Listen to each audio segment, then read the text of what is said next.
This week on Christian World News, Russia's fury. Rockets and missiles and drones rain down on Ukraine as Putin retaliates for a daring invasion. Plus, in Sudan, half the nation faces crisis levels of hunger. The small, persecuted Christian community is the last to receive help, if at all. Learn about the push to save hundreds of Christian families there. And Oscar-winning actor Cuba Gooding Jr. talks about his latest film, the true story of three men on death row who find hope in Jesus, and how the role helped him find hope during a dark time in his own life. Hello, everyone. Welcome to this week's edition of Christian World News. I'm George Thomas. And I'm Wendy Griffith. In recent days, Russia launched hundreds of missiles and drones in one of its largest attacks since the start of the war. Yeah, it seems like it gets worse every time. It comes as Ukraine launches multiple cross-border incursions into Russian territory, a strategic move to protect a major city in the east. Take a look. Ukraine's president said for the first time that his country's Air Force used American-made F-16 fighter jets to intercept a barrage of Russian missiles and drones in recent days.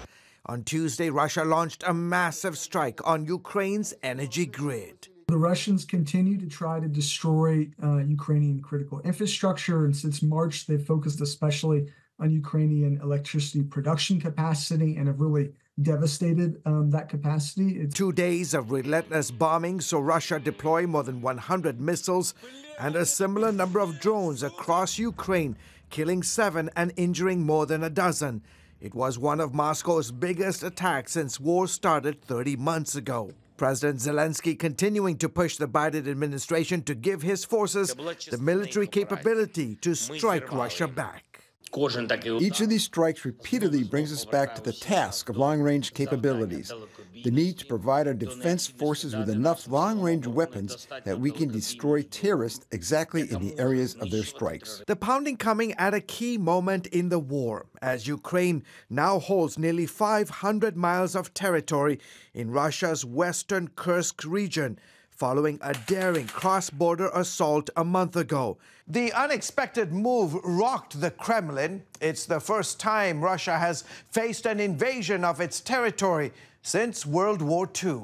Kyiv says it has captured nearly 600 Russian soldiers and more than 100 settlements in the military incursion. They initially made significant gains, although in the past few days it's sort of stabilized as Russia has flowed forces from other parts of Ukraine to that area. A top Ukrainian commander claiming Moscow has diverted nearly 30,000 troops from its operations in the east to try and defend Kursk. Meanwhile, 150 miles south of Kursk, Ukrainian forces are also reportedly attempting to break through Russian lines in Belgorod. Ukraine has targeted the border region with multiple airstrikes, forcing Russians to evacuate. In the east, fighting continues to rage around the strategic city of Pokrovsk, which serves as Ukraine's main defensive stronghold and key logistics hub in the Donetsk region. Residents there have been packing up and leaving as fears grow of a major Russian assault on the city. Russia continues to attack in parts of eastern Ukraine, most notably the area around Pokrovsk, and are making really faster gains than they had in the past few months. So the situation there for Ukraine is looking quite dire. George, I want to ask you about this. Ukraine's parliament passed a law last week that bans religious organizations from having any ties with Moscow. It's getting a lot of attention. What's going on? It sure is. So it's the Ukrainian Orthodox Church. It's a little confusing, but the name is the Ukrainian Orthodox Church, and they have historically been tied to the Kremlin, to the Russian Orthodox Church. There's never been any problems. Obviously, that changed dramatically 3 years ago when the Russians decided to launch their war against Ukraine. And in essence, the Ukrainian Orthodox Church, again linked to the Kremlin, has called what Russia is doing a holy war against the Ukrainians and the Zelensky government, with the parliament last week passing this law. In essence, any organization, Wendy, that has ties to the Ukrainian Orthodox Church, in essence ties to the Kremlin, is banned. All of the activities, in essence, they're trying to snuff out any kind of influence and ongoing workings within the Ukrainian civil population, and in essence trying to get them to crack down on this church. George, you've been several times to Ukraine since the war began. You met with many Christians, done incredible interviews. What's life like for the Christians in the occupied territories, the Russian-occupied territories? Yeah, and this is the sort of narrative that the Ukrainian government, Zelensky, is trying to share with the rest of the world. It says, listen, when Russia decides to invade our country, look at what life is like from a religious freedom standpoint. So, for example, in the Donetsk region, in Mariupol, in Melitopol, all these places that I've been to for many, many years reporting on the ongoing war, it's horrible. There is no religious freedom in these territories. The Russian Orthodox Church, in essence, cracks down severely on evangelical churches and pastors, locks them up, in some cases kills them, arrests them. So the life in these places is not good at all. And the Ukrainian government has been trying to talk about this to the rest of the world. All right, how can we continue to pray for these Christians in Ukraine? You know, they're entering winter time. It's going to be really, really hot. The Russians are pummeling the energy grid in Ukraine, like this last week. Devastating attack. So we need to continue to pray. The Church of Jesus Christ continues to be the hands and feet of Jesus and continues to bring hope in the midst of all these challenges. Their amazing resilience. Yeah, yes, for sure. Thank you, Definitely. George. You're welcome. Well, moving to Asia now, where civil war has ravaged Myanmar for decades. Since the 2021 coup, more than 3 million people have been forced from their homes, most of them children. Many crossed the border into Thailand, where a Christian church is ministering to them and their families. CBN's Lucille Tolucin has more. After escaping war-torn Myanmar, children find refuge attending the Sunday school in this Burmese Christian church. These children are singing about Noah's Ark, that all the animals in Noah's Ark love each other. The cat and the mouse don't hate each other. It is a strong message to be heard across Myanmar for the fighting to stop and for the people to love one another, just like the animals in Noah's Ark. American Jeffrey McConnell volunteers here on weekends to teach the Bible, English, and social skills. During the week, he teaches in a Christian school where most students are refugees. McConnell tells CBN News how they share heartbreaking stories about Myanmar's military, the Tatmadaws' brutality against their families. She was Karen, and her father, a worker for the resistance, you know, the fact that he had defended his family and his people against the Tatmadaw, against their atrocities, that he was wanted for murder. And so when the Tatmadaw came into the village, you know, they said, this man is guilty of murder and we will execute him. And when they asked for a final request, he said, I would like to see my daughter. And so they brought the daughter to him, and she held his hand and he was executed. Filled with compassion towards these suffering children, McConnell regularly treats them to fun activities. On this particular holiday, he took them to a nearby stream for a swim. They feel good about themselves. And this, in contrast, as so many people tend to see them as, oh, they are the poor little refugee children, you know, I want the world to know, no, these are children and they have the same hopes and dreams that all children have. And in that sense, we want to fulfill those hopes and dreams. McConnell also helped enroll Ruth, one of the refugees, in the school where he teaches. She's got so many leadership qualities. If she finishes our program, then there's a very good opportunity. She could possibly be scholarship to a Bible college in Australia or in the United States. In Myanmar, we were very poor. We struggled to be able to eat one meal each day. We did not get good education. Here, the pastor shared about Jesus. And after we received Jesus, Ruth was born. I believe God will give Ruth an excellent life. I thank Jesus. I study, pray to translator. When I see these children in eternity, we will rejoice together. I'm always a little bit surprised when people say, Teacher Jeff, you're doing so much for them. They're doing just as much for me. Their precious little smiles, their hugs, their friendship. This is the day that the Lord has made. Lucille Telusan, CBN News, Mesot, Thailand.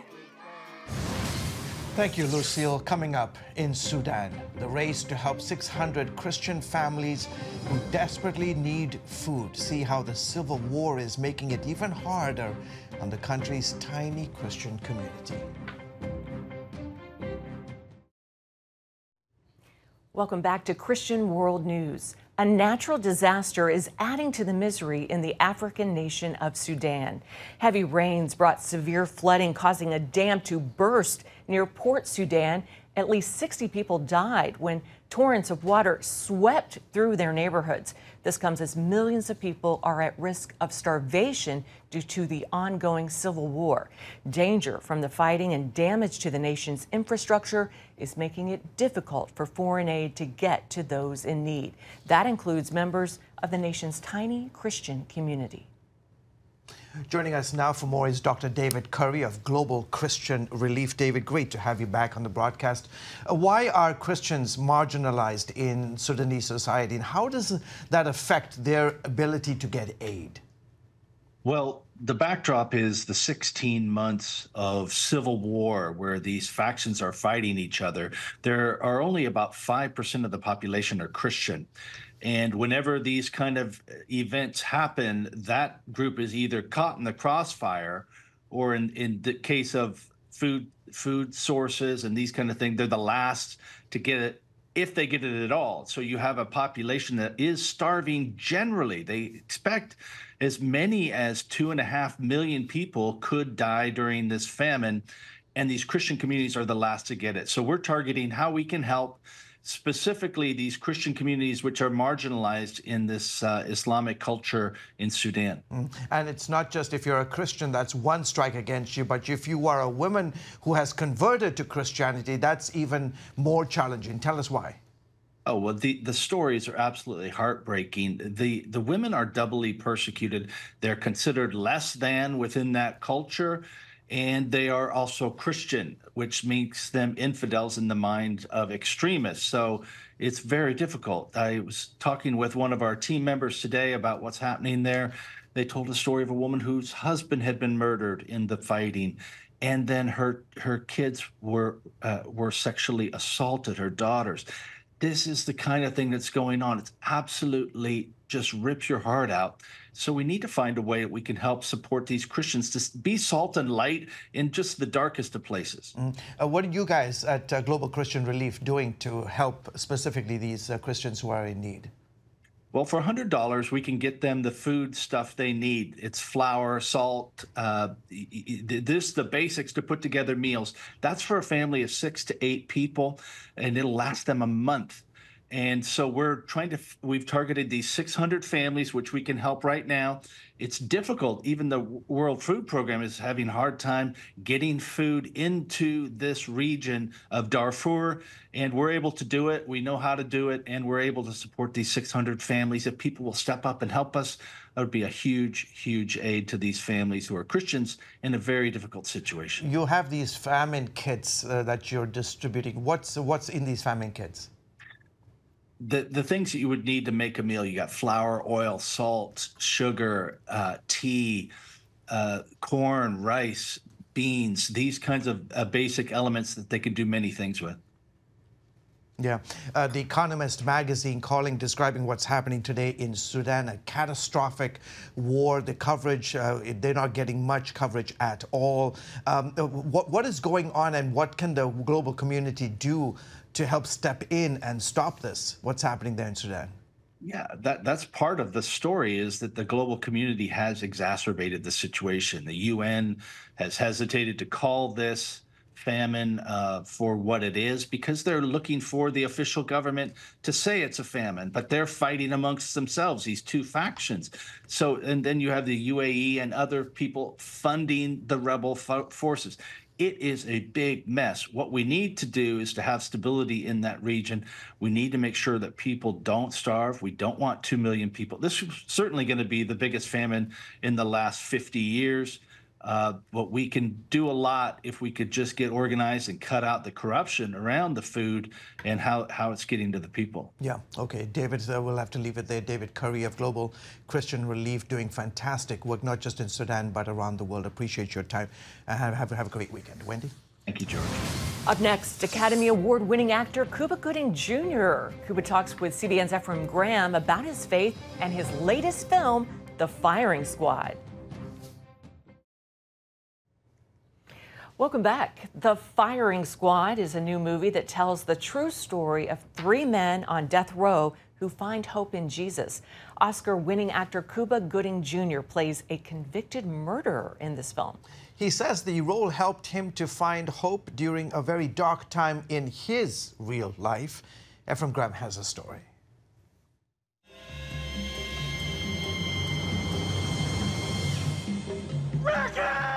From his breakout performance in The Boys in the Hood, show me the money,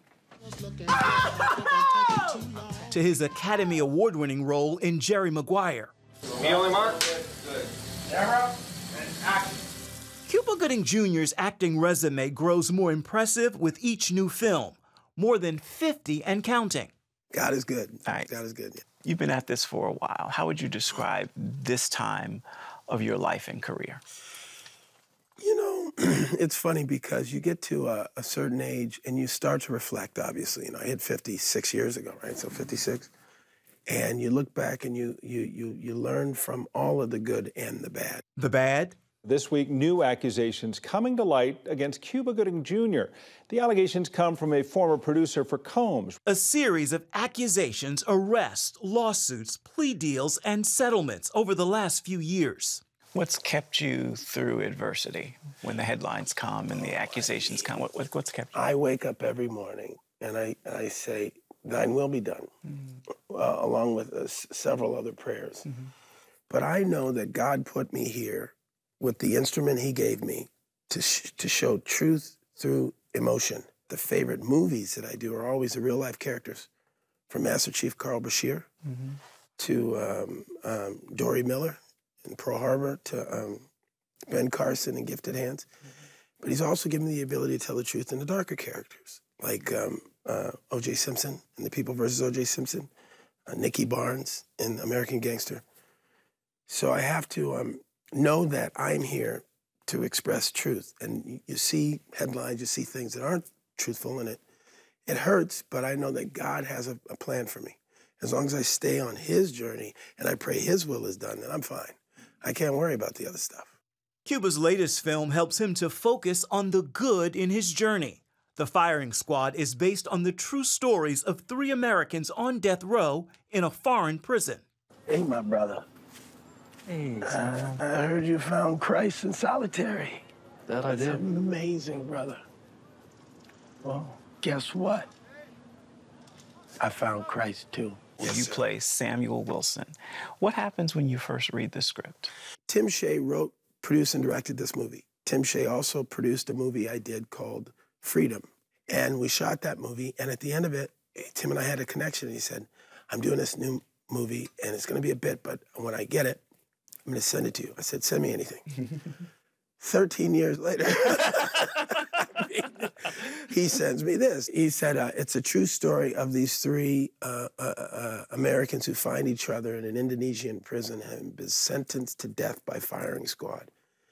And I want you to play one of these prisoners. So I said, all right, send it to me. I read it. And I wept and wept and wept at the end of it. And I called him and I said, you got to understand something.